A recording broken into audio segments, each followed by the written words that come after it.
سلام دوستان، وقتتون بخیر باشه.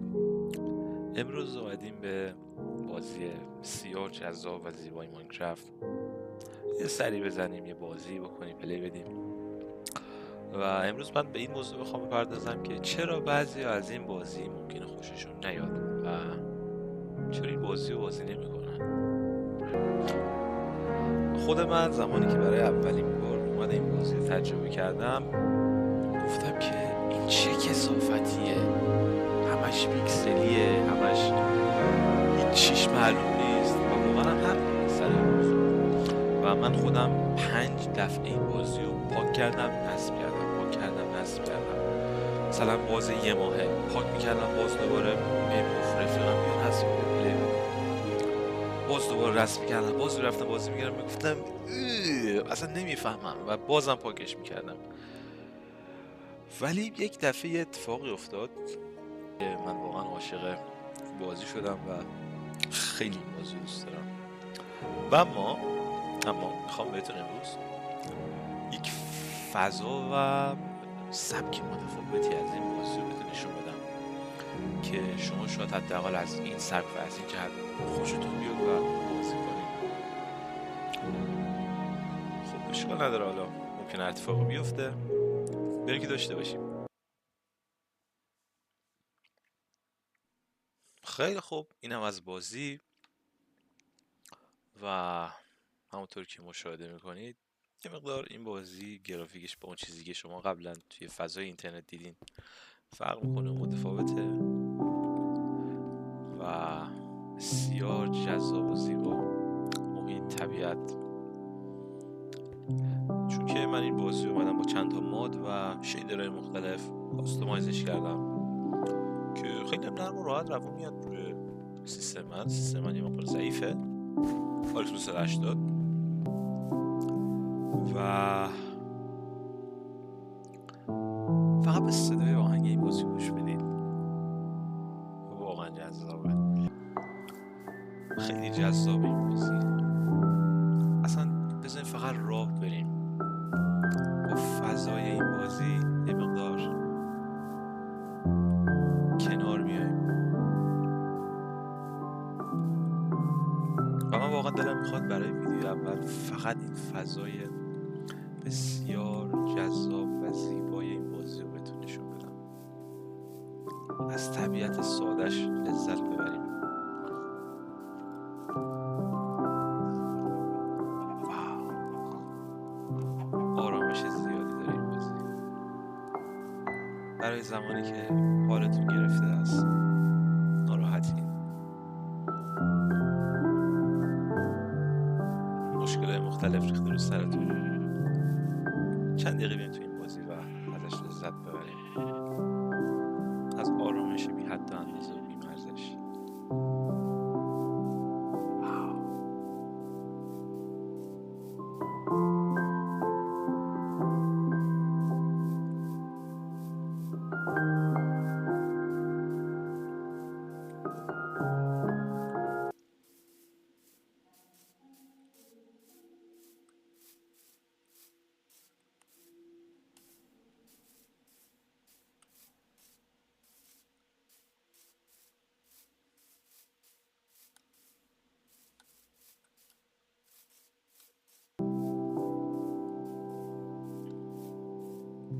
نایس، به پایان بعدی رسیدیم.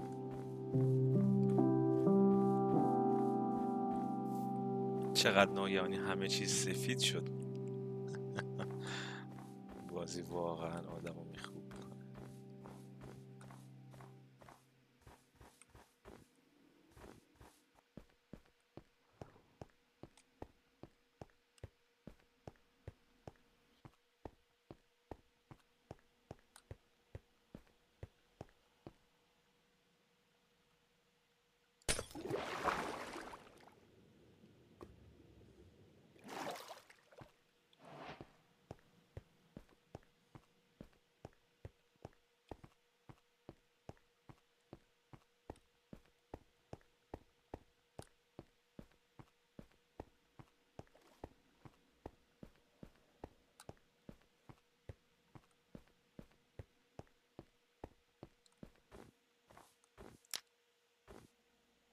یه اشتباه کردم، باید یه دونه پایین تر میذاشتم، ولی خب خیلی خوب. اینم از فضای ندر.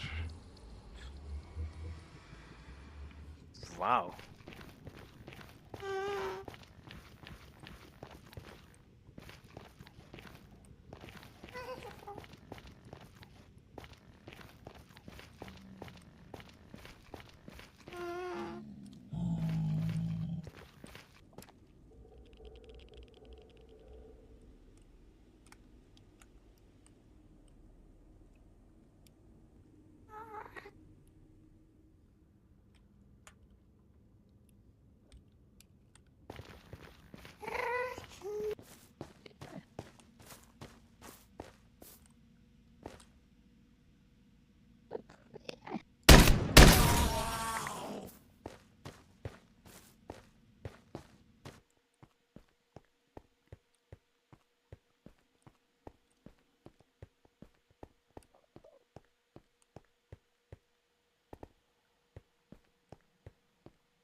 این هم از شب‌های ماینکرافت. می‌بینید چقدر زیبا و جذابه.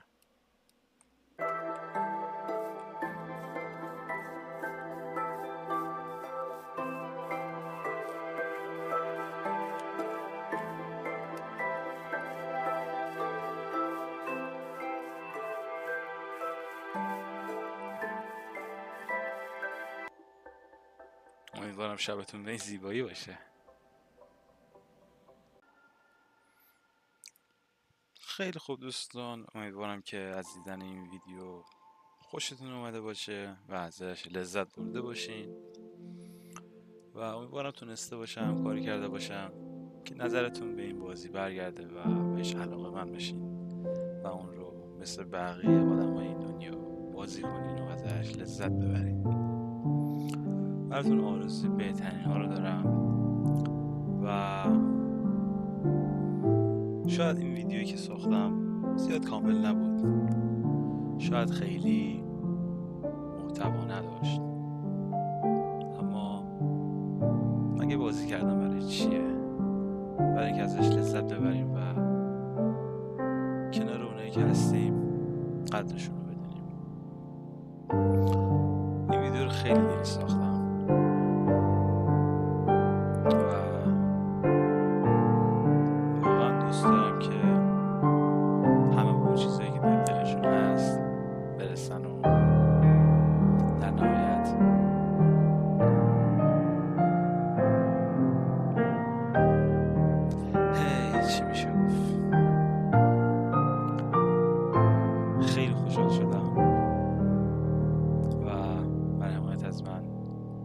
تکستتون نره تا